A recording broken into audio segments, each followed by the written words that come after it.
আসসালামু আলাইকুম। 2 sin square theta plus 3 cos theta minus 3 equal to 0 হলে থিটা এর মান কত? যেখানে থিটাটা হচ্ছে সূক্ষ্মকোণ।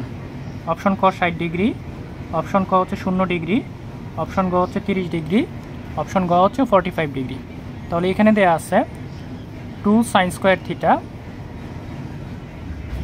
Plus 3 cos theta minus 3 equal to 0। তাহলে এখানে যেহেতু আমাদের cos থিটা দেয়া আছে, আমরা sin স্কয়ার থিটাকে cos থিটায় নিয়ে যাব। আমরা জানি যে sin square theta equal to 1 minus cos square theta. তাহলে এখানে এটার পরিবর্তে লিখে দিতে পারি 2 into 1 minus cos square theta plus 3 cos theta minus 3 equal to 0। তাহলে এখানে এখন 2 এর সাথে 1 মাইনাস cos স্কয়ার থিটা গুণ করে দিলে চলে আসে 2 এর সাথে 1 গুণ করে দিলে 2 minus 2 cos square theta plus 3 cos theta minus 3 equal to 0। তাহলে এখানে minus 2 cos square theta plus 3 cos theta, আর এখানে 2 থেকে 3 মাইনাস করলে মাইনাস 1 থাকে ইকুয়াল টু 0। এখন এখানে যেহেতু cos square theta 2 cos square থিটার পূর্বে মাইনাস আছে, আমরা এখানে উভয় পক্ষকে যদি মাইনাস 1 দ্বারা গুণ করি তাহলে এখানে চলে আসে 2 cos square theta minus 3 cos theta plus 1 equal to চলে আসে 0। তাহলে এখানে চলে আসতেছে 2 cos square theta minus 3 cos theta plus 1 equal to 0। তাহলে এটাকে আমরা মিডল টার্ম করলে এখানে চলে আসবে, এখানে যেহেতু আছে মাইনাস 3 cos স্কয়ার থিটা আর এখানে এটা সহগ হচ্ছে 2, আমরা এই দুইটাকে যদি একের সাথে গুণ করে দেই এখানে চলে আসে 2 একে 2। তাহলে এটাকে ভাঙতে পারি আমরা 2 ইন্টু 1 ইন্টু 2 দ্বারা। তাহলে এখানে মাঝখানে যেটা আসবে আমাদের এখানে 2 এবং 1 এই দুটা সহগ মাইনাস করে আমাদের মাইনাস 3 cos থিটা চলে আসবে।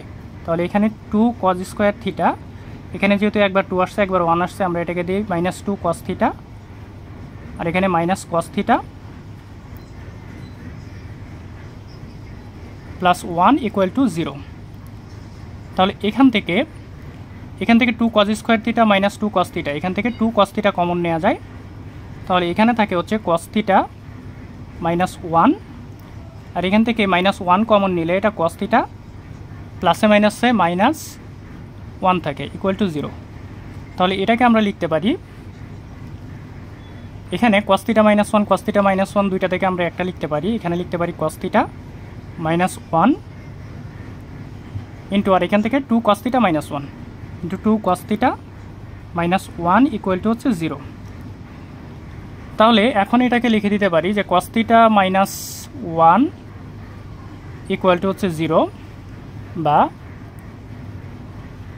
cos theta equal to 1 type আসে প্লাস আকারে চলে আসলো, বা cos থিটা ইকুয়াল টু 1 হচ্ছে cos 90 ডিগ্রির মান, তাহলে cos 90 ডিগ্রি, সুতরাং এখানে থিটা হচ্ছে 90 ডিগ্রি। কিন্তু এটা আমাদের গ্রহণযোগ্য না, কারণ আমাদের বলা হয়েছে যে থিটাটা হচ্ছে সূক্ষ্মকোণ। আরেকটা আছে হচ্ছে আমাদের 2 cos theta minus 1 equal to হচ্ছে 0, বা এটাকে লেখা যায় 2 cos থিটা ইকুয়াল টু 1 বা cos থিটা ইকুয়াল টু 1/2, বা এটাকে লেখা যায় cos থিটা 1/2 হচ্ছে cos 60 ডিগ্রির মান, তাহলে এখানে 60 ডিগ্রি, সুতরাং উভয় পাশ থেকে cos cos বাদ দিলে থিটা ইকুয়াল টু চলে আসে এখানে 60 ডিগ্রি।